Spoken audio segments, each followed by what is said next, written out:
Hi, I'm Emily. Imagine walking into your room and realizing all the money you'd been saving was gone, completely gone. That's exactly what happened to Betsy. My sister had taken it and spent it on herself.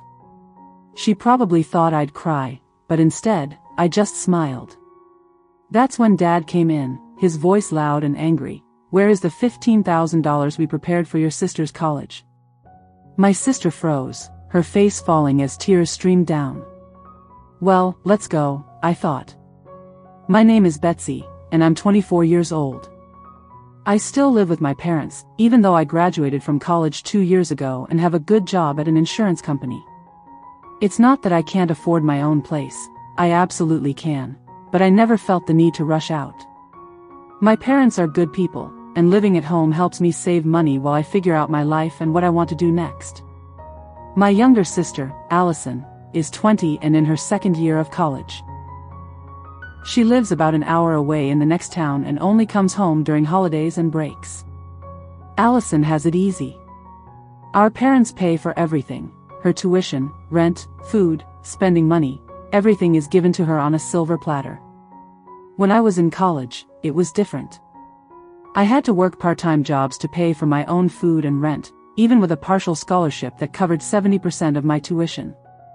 My parents paid the rest, but I still remember late nights at the campus bookstore and weekend shifts at a diner just to make ends meet. It wasn't fun, but it taught me the value of money. My parents are both hardworking. Dad is a construction supervisor, and Mom works as a secretary at a law firm. They're not rich, but they've always managed to provide for us. They own our house and a small country property by the river that's been in the family for years.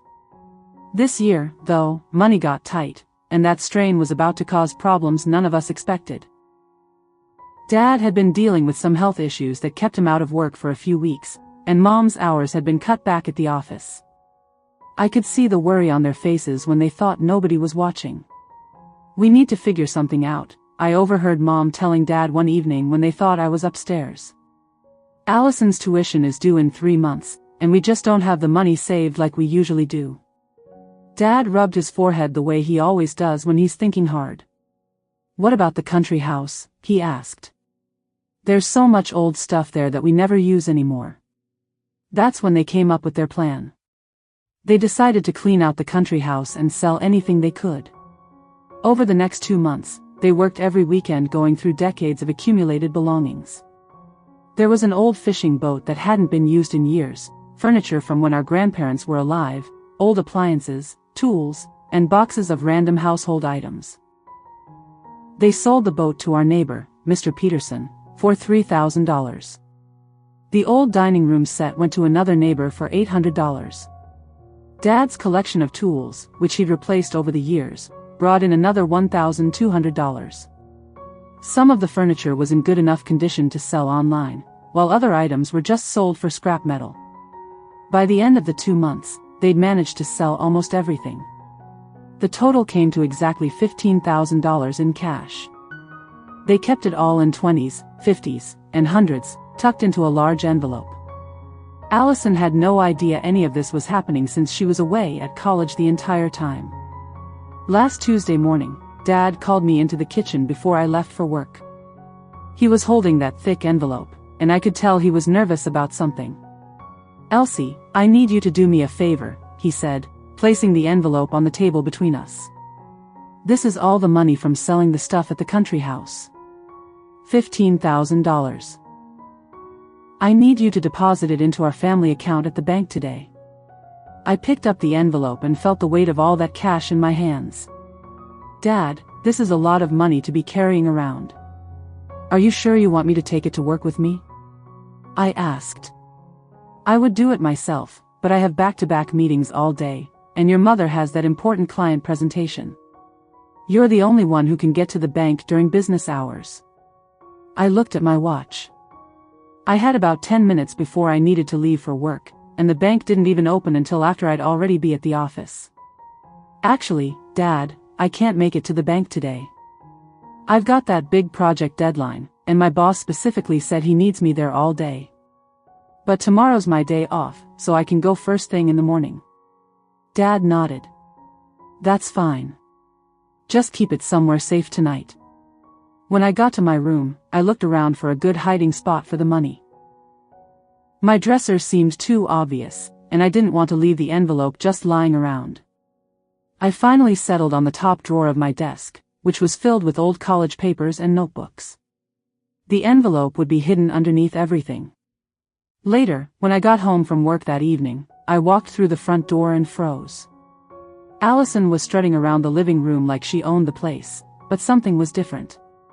She was wearing clothes I'd never seen before, expensive-looking jeans, a designer sweater, and boots that probably cost more than I made in a week. In her hands was a brand new phone, one of those latest models that went for over $1,000. "Allison," I said, dropping my work bag by the door, "when did you get home? And where did you get all that stuff? Did you actually get a job or something?" Allison laughed, and it wasn't a nice laugh. "Me? Work? Are you crazy? I'm not insane enough to get some crappy part-time job like you did in college." My stomach twisted into knots. "Then how did you pay for all this?" I asked, a sinking feeling settling in. "Oh, I just borrowed some money from a secret location," she said with that same smug grin, waving her new phone around. "Found myself a little treasure chest, you could say." Something clicked in my head, and a cold, horrible realization washed over me. Without saying another word, I bolted to my room, my heart pounding like crazy. I yanked open the desk drawer and frantically shoved aside all the papers and notebooks. The envelope was gone. The drawer was completely empty except for my old college stuff. I stared at the empty space for what felt like forever, though it was probably only a few seconds. My hands shook as I dug through every single paper, hoping somehow the envelope had slipped behind something. Nothing. It was really gone. I ran back to the living room where Allison was still admiring herself in the mirror, posing with her new phone, completely absorbed in taking selfies as if nothing else mattered. "Allison!" I shouted, and she looked up, startled by my tone. "What's your problem?" she asked, but I could see a flicker in her eyes. Before I could respond, she got a call and picked up the phone. "Yeah, baby. Did you get it? I sent you $10,000 today like I promised," she said in a sweet, syrupy voice I had never heard her use before. "I know. I know you really needed it for those debts. Don't worry about paying it back right away. Just take care of what you need to. $10,000. She just sent someone $10,000 of my parents' money." I snatched the phone out of her hand and slammed it down. "Why did you take the money from my room?" I demanded. Allison rolled her eyes like I was being ridiculous. "Oh, please, Elsie. I went to your room to borrow a phone charger because mine broke. I couldn't find one, but I did find that envelope full of cash just sitting there in your drawer. So you just took it? You just took $15,000 that wasn't yours?" I said, my voice shaking. She shrugged like it was the most natural thing in the world. "Look, if money is just lying around the house, that means it's family money, right? And I'm family. I found a good use for it instead of letting it sit there collecting dust." I was so shocked I couldn't even speak for a moment. Then Allison did something that made my blood boil.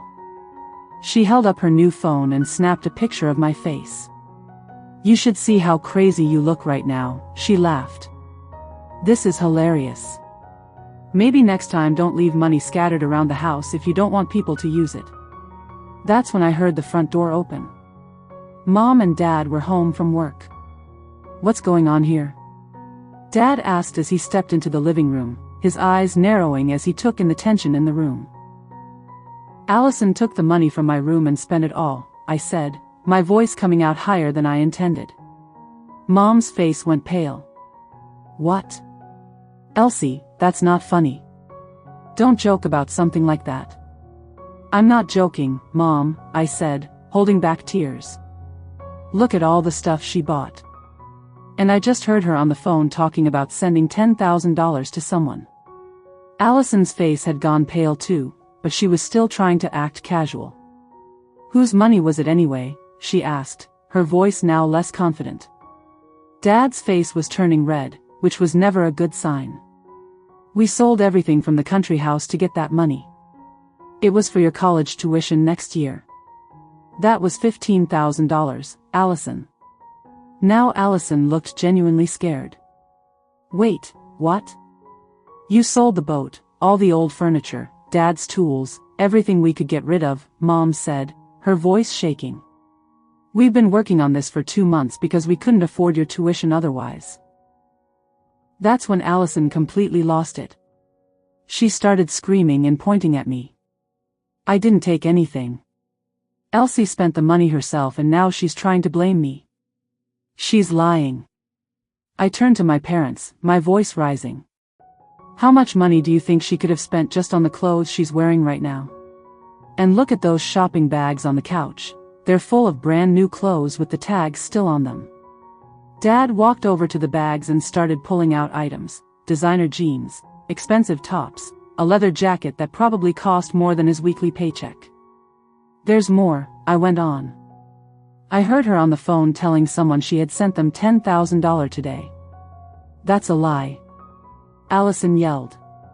She's making it all up. I took out my phone.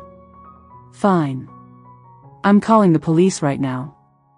I'll inform them about the theft of $15,000.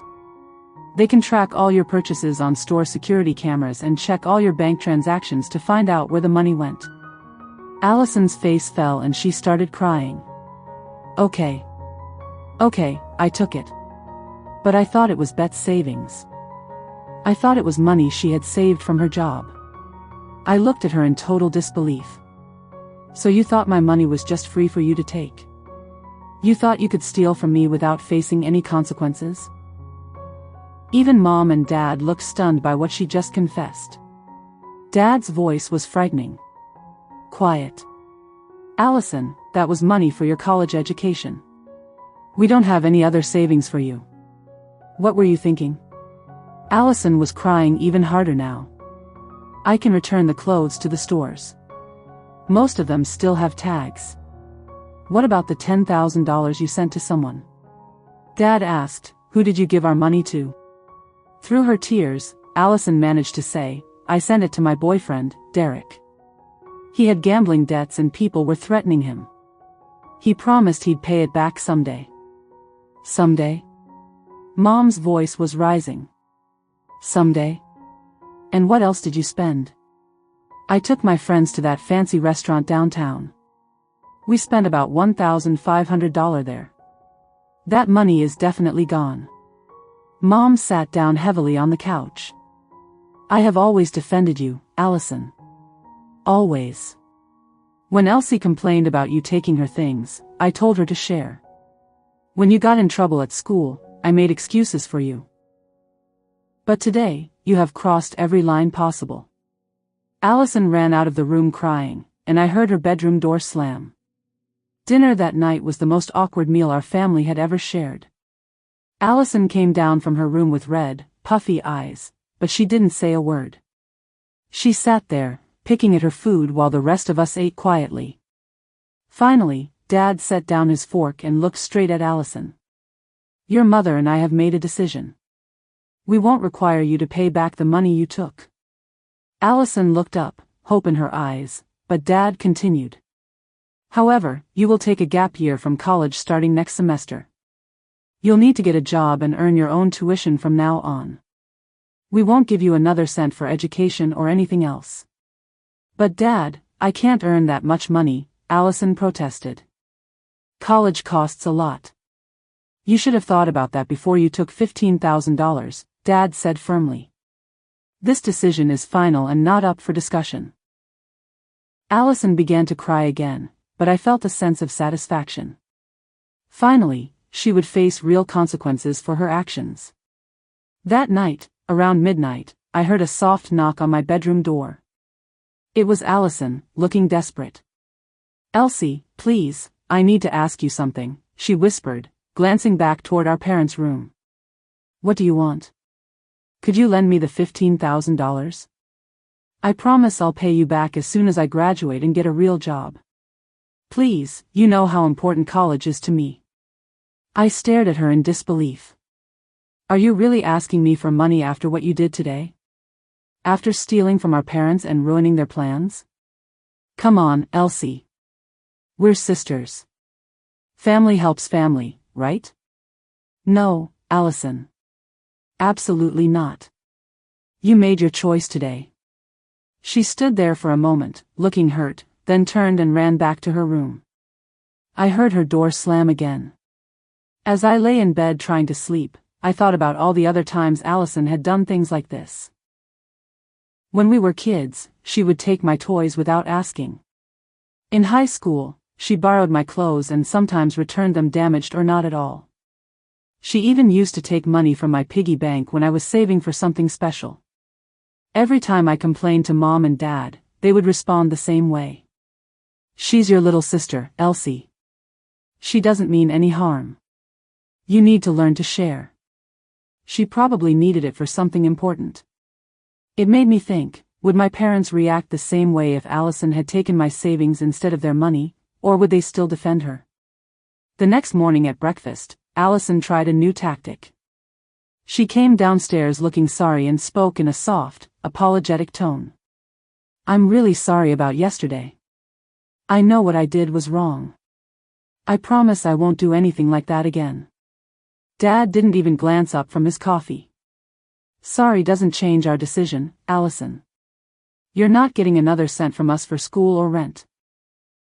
But I can't possibly earn enough to cover everything myself.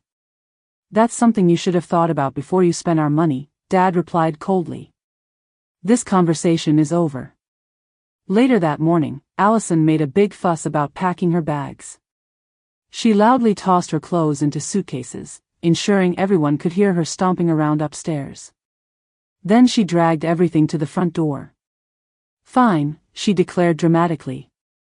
If you don't want me here, I'll go live somewhere else where people actually care about me. And with that, she left. We didn't hear from her for a whole day. The next afternoon, the phone rang. It was Grandma, and she sounded upset. Elsie, what happened over there? Allison called me crying, saying you all kicked her out of the house and won't let her finish college properly. She claims you're the one who got her in trouble with your parents. I handed the phone to Dad, who explained the entire situation to Grandma. When he finished, there was a long silence on the other end. Oh my goodness. Grandma finally said, I had no idea. Allison made it sound like you were all being unfair to her. She asked me to lend her money for school. What did you tell her? Dad asked. I told her I would think it over, but after hearing this story, there's no way I'm giving her any money.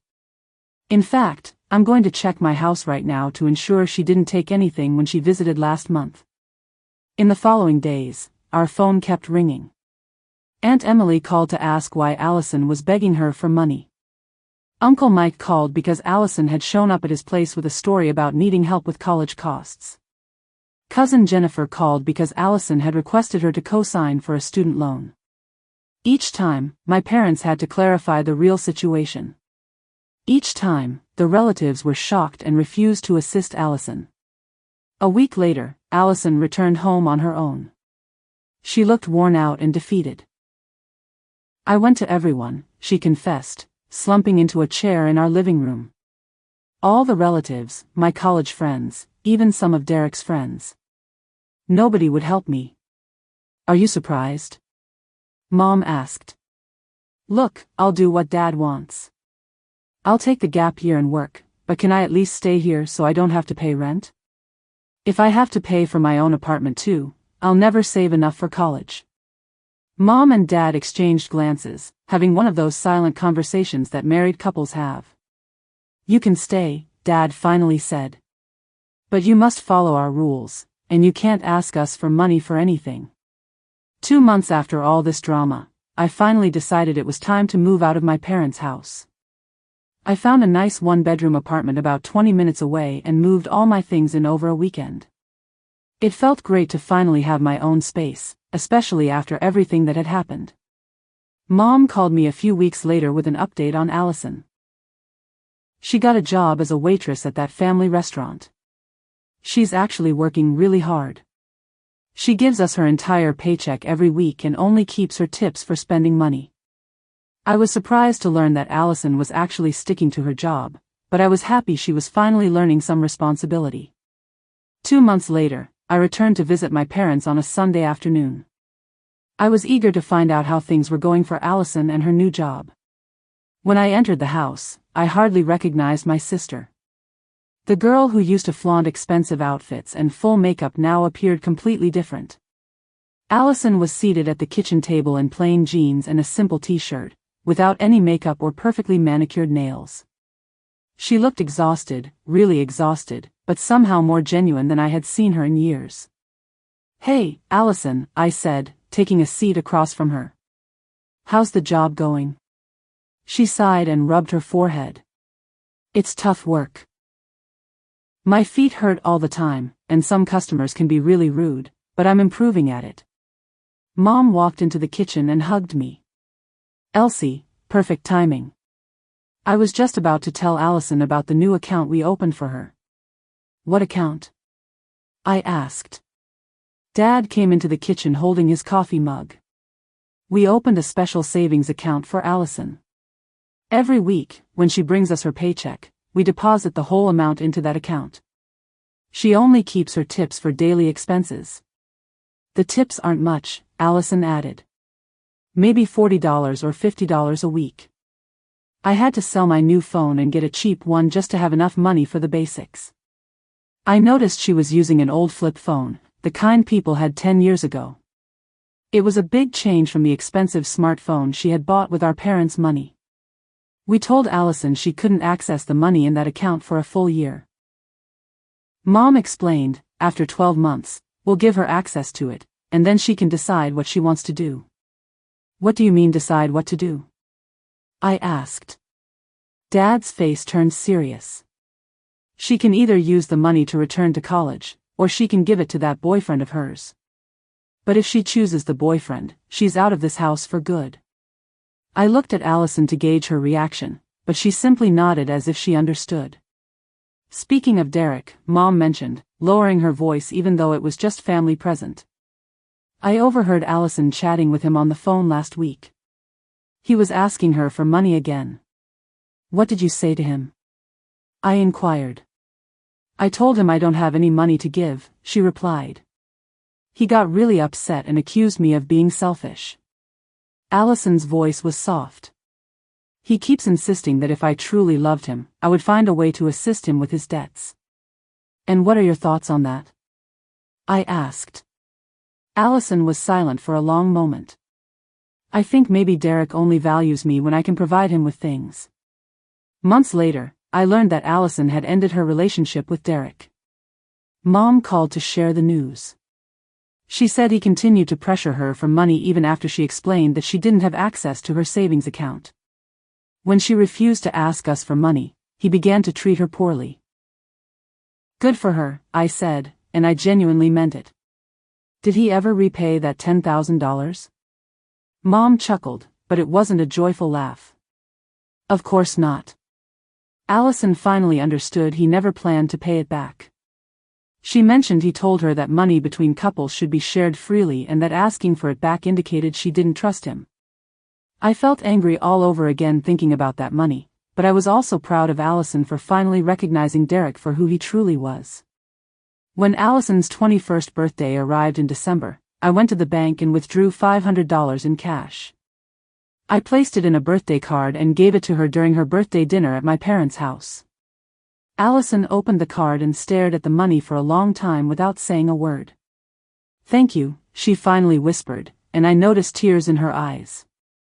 But then she did something that surprised me.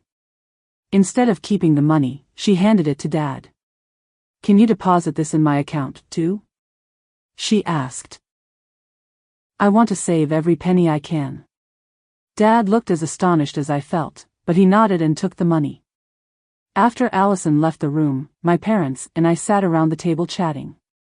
It was the first truly sincere conversation we had in years. "You know, we really messed up with Allison," Mom confessed. "We spoiled her so much. We always made excuses for her actions and never made her face the consequences. Remember when she used to take money from Betsy's piggy bank? Dad inquired. We told Elsie to stop complaining because Allison was just a little girl. We taught Allison that she could take whatever she wanted. I'm glad you finally recognize it, I said. But I'm also pleased that you're addressing it now, even if it took something this significant to wake everyone up. All this time, my parents had been busy fixing up the country house. They had been going there on weekends, painting and making repairs. In July, they invited me and Allison to spend a week there for a family vacation. It was the first time we had all been at the country house together since they sold everything. The place looked entirely different, cleaner, brighter, with new furniture they had bought to replace what they sold. On the third night of our vacation, Allison and I were sitting on the porch, gazing out at the river. The sun was setting, and everything felt peaceful. You know, I never really understood money before, Allison suddenly said. But now I realize how hard it is to earn even $50. When I see something that costs $100, I think about how that represents 2 days of work for me. That's a good perspective to have. I keep thinking about that $15,000 and how many hours Mom and Dad worked to earn it. And I just gave it away as if it were nothing. Her voice was starting to tremble. That was probably months and months of their hard work. It was, I confirmed. They worked extra hours and weekends to save that money. I wish I could take it back, she said. All of it, the money, the way I treated you, everything. You can't take it back, I told her. But you can ensure you never do anything like that again. I won't, she replied firmly. I promise I won't. As I gazed at my sister in the dimming sunlight, I felt a sense of belief in her. She appeared different now, not merely due to her simple attire and absence of makeup, but because there was a noticeable shift in her eyes. She resembled someone who had finally grasped that actions carry consequences. Allison, I told her, I'm really proud of the effort you've been putting in. She beamed, and it was the first authentic smile I had witnessed from her in months. Thank you, Elsie. That truly means a lot coming from you. While we sat there observing the river flow past, it dawned on me that perhaps this entire dreadful situation was precisely what our family required. It had compelled all of us to confront some tough realities and implement some challenging changes. And perhaps, just perhaps, we were all on the path to becoming better individuals.